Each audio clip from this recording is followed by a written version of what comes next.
Isang magandang araw mga kaibigan.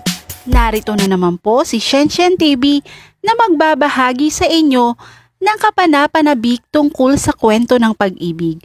Pero kung bago ka pa lamang sa aking YouTube channel, paki-like lang po ng ating video, paki-click na rin ang subscribe button at ganoon rin ang bell icon para lagi kayong updated sa mga paparating ko pang mga uploads. Chapter 7. He insisted they should have dinner. Ngunit sa buong panahon ng kanilang hapunan ay hindi niya mapuwersa ang kanyang sariling makipag-usap sa binata. She was too upset. Although he was a pleasant and obviously trying to make the dinner work, hindi na rin siya nakatiis.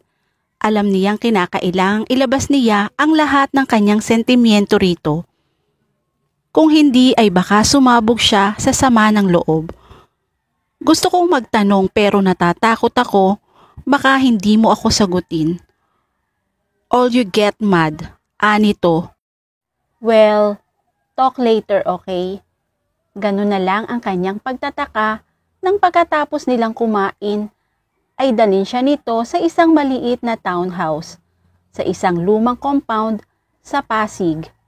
Obviously, kabisado nito ang pinuntahan nila at pumasok sila sa isang well-maintained unit. Gusto mo nang maiinom?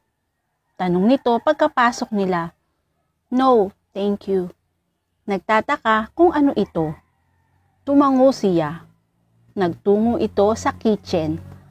Pagbalik nito ay inabot nito sa kanya ang isang dalawang bote ng Perrier water. Obvious naman sa iyo rin ito, di ba? Unang bahay na nabili ko na magsimula na kami ng operation dito sa Pasig. Hindi pa ganito ito kabulok noong bilhin ko. At dahil nga galing ako sa probinsya, ay marangya na sa akin ito noon. Sinwerte kami sa bahay na ito, and after all these years, kahit matagal na kaming wala ni Lola rito, I still maintain this place. For sentimental reason. Malinis dito ha. May binabayaran akong nagpupunta rito everyday to clean it up. Every now and then ay pumupunta ako rito to check on it. Bakit mo ako dinala rito? Dahil gusto mong mag-usap tayo, hindi ba? Gusto kong malaman, umpisa niya. Gusto kong malaman kung may konta kayo ng tiyuhin ko mula nang bumalik ka rito. Meron. Paano? Bakit? Bakit hindi mo man lang ipinaalam sa akin? Ayaw kong sabihin sa iyo't hanggat wala pang resulta. Anong resulta? Nilapitan niya ito. Naguguluhan ako. Nasaktan ako dahil alam ni Lola Bell ang lahat. Samantalang ako ni hindi ko alam na may last will and testament pala ang ina ko. Lahat ng panahong naghihirap kami ni Renz, and I'm trying to get back all the things that are supposed to be yours. Paanong, look, Juby, masuyong hinawakan nito ang kanyang kamay. Hindi dahil may usapan tayo about our situation doesn't mean I don't care about your well-being. Ayaw kong makitang inaapi ka ng no good na tiyuhin mo. Gab, listen, okay? Ngumiti ito sa kanya. The moment I realized kung ano ang ginawa sa'yo ni Dado, nag-file ako ng apela sa korte dahil alam kong kayo ang beneficiary ng pinagbentahan sa lupa at negosyo ni Dado na very overpriced. Iginiit ko sa korte na hanggat hindi kayo nagpapakitang magkapatid sa korte, I will not allow him to withdraw the money from the bank because the moment na maghabol kayo ni Renz, it is legitimate. And of course, the sale will be null. And Boyd, dahil wala kayong pirma ng kapatid mo. Of course, sa kaso ni Renz, he can always sign for him dahil siya ang guardian ng kapatid mo dahil anak niya si Renz. Pero ikaw, easy public documents ang lahat ng mga yan. And all my lawyer did was to inquire Doon nila nalamang may iniwang habili ng ina mo. And it was already on probate. Matagal na. Pero hindi kayo sinabihan ni Dado. Isa pa, hindi nakapangalan ng lupa sa kanya kundi sa inyong magkapatid. Kay Renz ang junkyard at sayo ang lupa't bahay. Together with other properties in the province that your father was happily selling piece by piece. Kung hindi ko pa natuklasan. Ang sabi niya sa amin, ibinenta raw ang mga yon dahil malulugi na ang junkyard. Saka halos wala naman daw iniwan ng mga lolo noon. They all exist. Marami kayong lupa. Because your grandfather was comfortably rich in the province. Dahil sa apil ko, all of Dado asset were frozen at ni isa ay wala siyang nailipat. Hindi rin naman niya nagawa ng paraan dahil everything was blowing under his nose. Pero hindi niya namalayan. Nalaman na nga lang niya when the bank informed him that all his money and assets, including all the papers and his vault, were all frozen at hindi siya makapag-withdraw. Hindi alam ng asawa niya yon. It seemed pati kay Celia ay inilihim niya ang lahat. Hindi alam ni Celia na may ibinebenta mga property si Dado sa probinsya. And guess what? May 2 pamilya ang ama mo maliban kina Celia. Ang akala ko ay mahal na mahal niya si Tita Celia. Akala ko noon ay sunod-sunuran siya rito dahil hawak siya ng tiyahin ko. Yan din siguro ang akala ng tiyahin mo. Gaya ng inaakala mo ng ama mo siya all these years. Talagang hindi mo makikilala ang isang tao hanggat hindi mo talaga pipiliting kilalanin. All these years, at least ngayon ay alam mo na kung saan ka tatayo at hindi yung kayo ang tinatapakan niya. It's so easy to summarize what kinds of a man he is. Walang kwenta. Pero saan matatapos ang lahat ng ito? Kailan mo binabalak ipaalam sa akin? I was meeting with my lawyer last Sunday na nagkita kayo. You have to make your appearance already so that you can contest all of Dado. All of Dado action. Pag nagkataon kasi, may danyos perwisyo sa iyo dahil ilang lupa na ang nakapangalan sa iyo ang naibenta niya. Hindi ninyo nalalaman? Malamang na hindi na siya binibigyan ng korte at ibigay na lamang sa inyong magkapatid ang lahat ng pera niya. You can file another case dahil pwede mo pang habulin uli yun. Yung mga lupaing ibinenta niya without your consent and signature on the deed of sale. Ikaw ang dapat na nagmana ng lahat ng yun. Pag nagkataon, kaliwat ka ng demanda ang aabuti ng amain mo sa mga pinagbentahan niya. Ginagawa mo ang lahat ng ito para sa amin. I want to help you. Alam kong dapat kaya bakit hindi kita tutulungan? Na-overwhelm siya sa nadarama niya sa kanyang puso ng mga sandaling iyon. Hindi naman niya kaano-ano ito. Only one agreement tied her with him.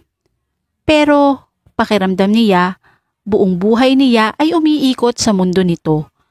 Lahat ng magagandang nangyari sa kanya ay dahil dito.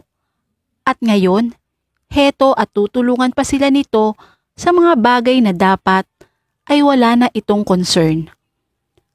Mas masakit kasi ang nararamdaman ko, parang pinaglihiman mo ako.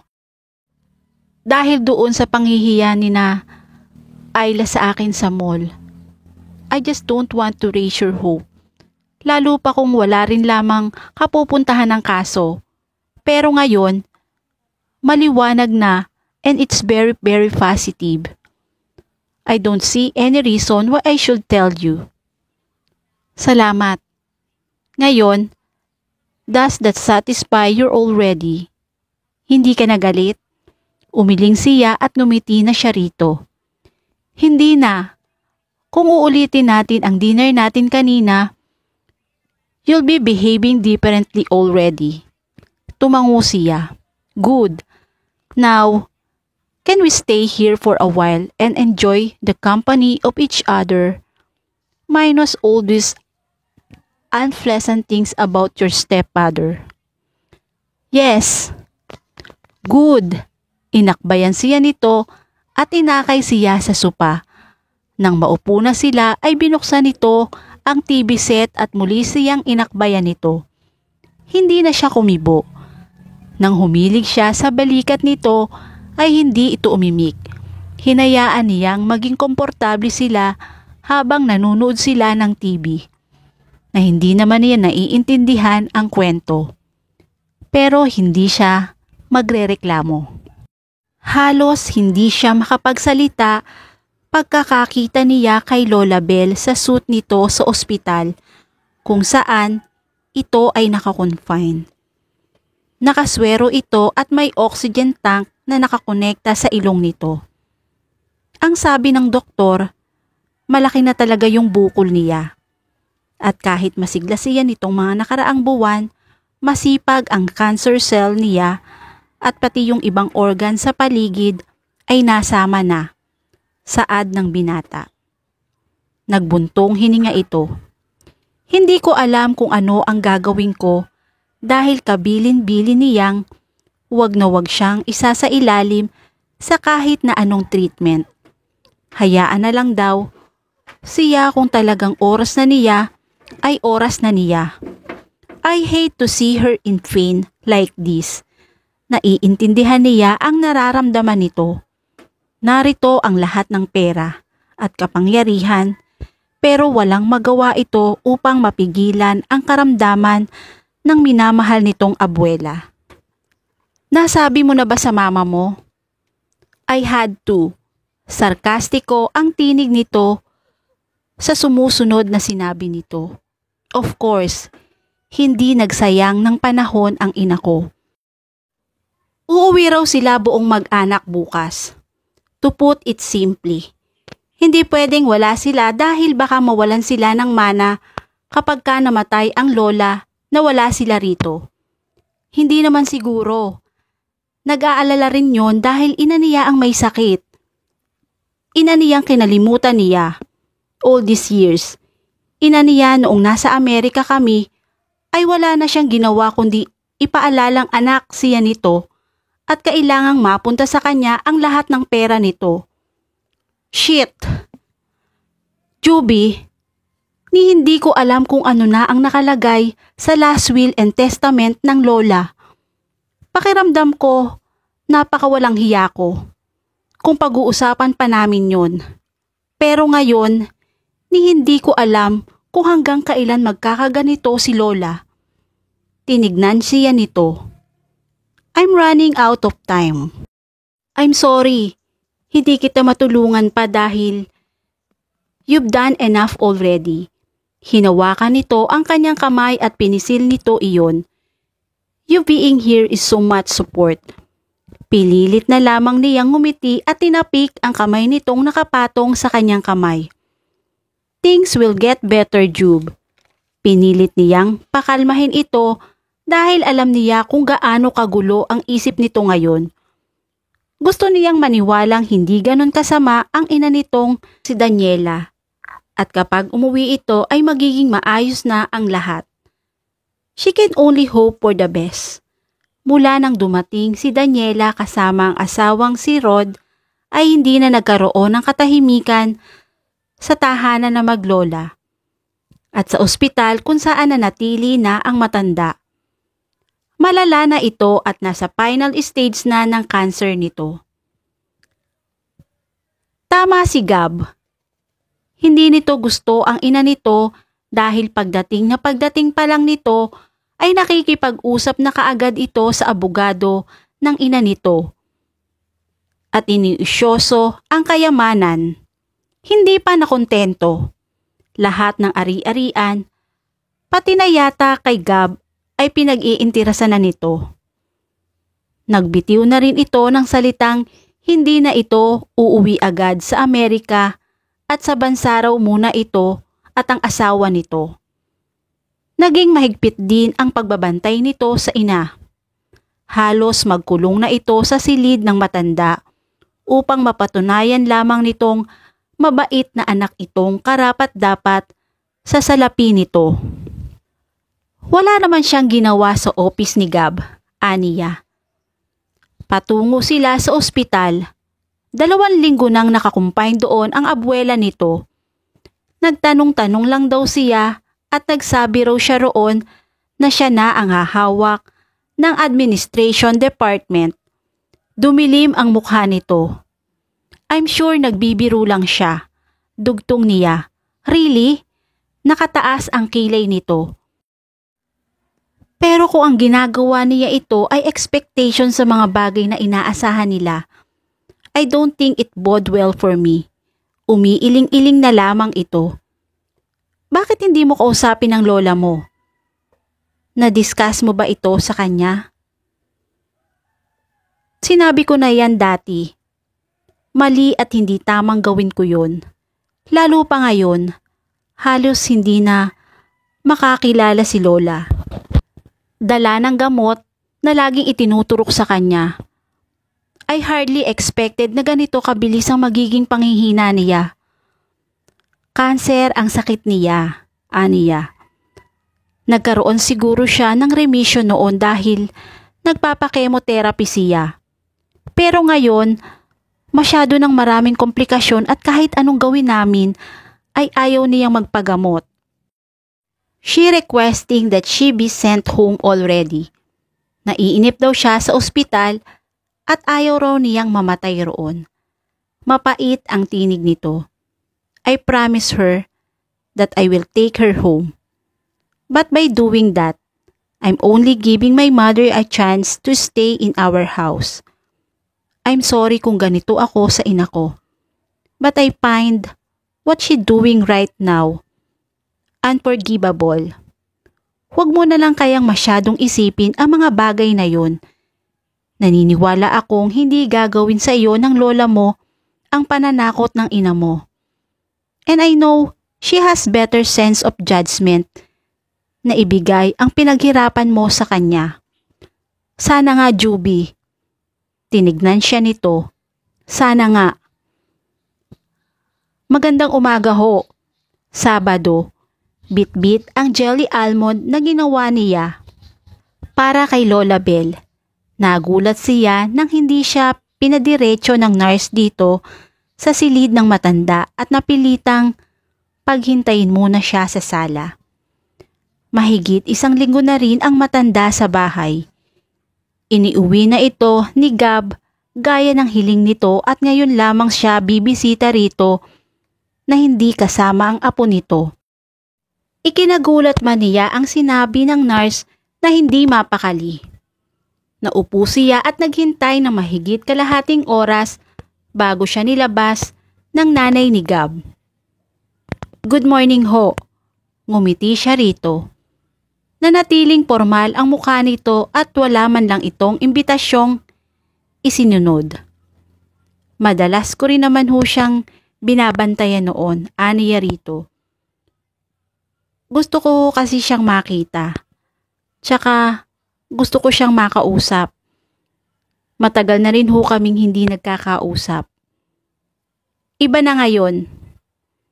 Nag-cross leg ito at saka nagsindi ng sigarilyo. Ikaw si Juby, di ba? Yung girlfriend ni Gab? Oho. Nakataas ang kilay nito habang tinitignan siya nito. At kaya ka dumalaw rito para magpalakas din sa matanda para maambunan ka rin, ganun ba? Ho? Pwede ba?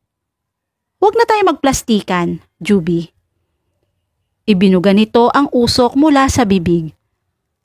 Alam naman nating lahat na kapag ka namatay ang matandang yan, lahat ay magkakaroon. I intend to have the largest share. Dahil ako ang anak niya at ikaw. Hindi ko alam kung ginagamit ka ni Gab para magpalakas palalo sa matanda, pero hindi na ngayon. Hindi ko napapayagang tumanggap ng bisita ang mama. Dahil hindi na rin healthy. At baka kung ano pa ang dala mong sakit. Pero, dalhin mo na rin yung bitbit mo. Hindi rin naman makakain niya ni Mama. Kung dati ay pwede yung mga astamong nagreyna-reynahan ka rito, things are different now. At lalo na pag naging amin na ang kayamanan ng matanda. At itong pamamahay na to, parang siguradong sigurado ito sa mga salita nito. Magpapaalam na ho ako. Nasaling siya sa di magandang ipinakita nito sa kanya. Wala sa kanyang hinagap na talagang masama nga ang ugali nito. Pinipilit niyang ibahin ang opinyon ni Gab tungkol dito. Pero siya pala ang dapat maniwala rito. At parang hindi pa nakontento ang tadhana nang pumasok siya sa kanyang bahay. Ay sino pa ba ang kanyang aabutan sa loob kundi ang kanyang amaing si Dado. Hello Juby, kamusta ka na? Mahigit 1 taon na ang nakakalipas mula nang itapon sila nito at tuluyang kinalimutan. Anong ginagawa niyo rito? Nanigas siya at kaagad bumilis ang tibok sa kanyang dibdib. Gusto kitang makausap. Napatingin siya sa hawak nitong folder. Bakit ano ang dapat nating pag-usapan? Kukuhanin ko si Renz, Juby. Nanlamig siya. Ano? Kukunin ko ang anak ko. Bakit? Anong akala mo kay Renz? Aso na pagkatapos mong iwan sa basurahan, pupulutin mo dahil malaki na ang mapapakinabangan mo? Hindi na ako magpapaligoy-ligoy pa. Matigas ang tinig nito. Kukunin ko ang anak ko at hindi mo ako mapipigilan.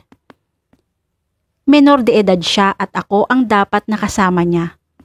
Dapat nakasama niya o dahil mapapakinabangan ninyo siya.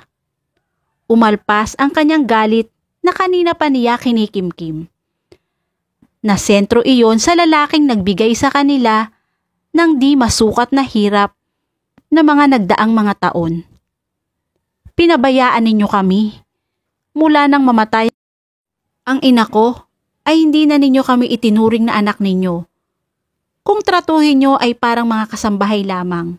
Ngayon, kailangan nyo si Renz para sa mga papeles at perang hindi nyo makuha. Ay bigla na lamang ninyong kukunin ang kapatid ko. Nagbibiro siguro kayo. Simple lang naman ang gusto ko, Juby. Pirmahan mo ang lahat ng papeles na ito na nagsasaad na ibinibigay mo sa akin ang lahat ng karapatan para ma-dispose ko na ang lahat ng lupain at mga properties ng ina mo at ng mga magulang niya. Yun lang at hindi na kita guguluhin. Hindi iyo ang lahat ng yan. Sa amin iniwan ang mga ari-ariang iyon. Papipirmahin mo ako sa isang dokumentong para ibenta at lustayin mo lahat ng pinaghirapan ng pamilya ng ina ko. Kung ganoon ay hindi mo talaga mahal ang kapatid mo. Tumigas ang mukha nito. Kukunin ko siya at wala kang magagawa roon. Umalis ka at ayaw ko nang makita uli ang pagmumukha mo sa pamamahay ko na to. Kapag ka nakita ka sa malapit dito, ipapupulis kita. At wag mong isiping kukuhanin mo si Renz ng sapilitan dahil kakasuhan kita ng kidnapping. Hindi mo magagawa yun dahil ako ang kanyang ama. Na inambando na mo ng maraming taon. Ako ang tumayong ina at ama ni Renz. Lahat ng hirap ay pinagsamahan namin. Kahit kailan ay hindi ko siya pinabayaan. Gawin mo ang lahat ng kasong pwede mong ihain. Ilalabas ko ang lahat ng baho mo at dahil may pera na ako ngayon, tingnan ko lang kung gaano ka kahaba ang pisngi mo. Lalo pat frozen ang lahat ng asset at salapi mo dahil hindi naman iyo ang mga yon. Amin. Nagtama ang kanilang mga tingin. Lalo siyang nanggigil dito na mga sandaling iyon, ang tingin niya rito ay kamukha na ni Lucifer. Naisip niya ang mga ginawa nito sa kanila at pati na ang lahat ng kayamanang walang habas na nilustay nito galing sa pinaghirapan ng pamilya ng kanyang ina. Hindi ako basta-basta susuko, anito. Kung gusto mong makuha si Renz, sa husgado tayo magharap. Pero ngayon, gusto kong umalis ka na at wag na wag ka nang babalik sa pamamahay ko. Tiimbagang na hinawakan nito ng mahigpit ang polder at walang imik na lumabas ito sa bahay. Nanlalambot na napaupo siya sa sopa at lihim na nagpapasalamat na wala roon si Renz. Pinayagan niya itong mag-overnight sa bahay ng isang kaklase nito upang makasama sa panonood ng isang skateboard competition. Ayaw na niyang makaranas na naman ito ng trauma na wala namang ibang nagbibigay kundi ang sariling ama nito. At dito na po nagtatapos ang ikapitong bahagi ng aking kwento. Hanggang sa muli po!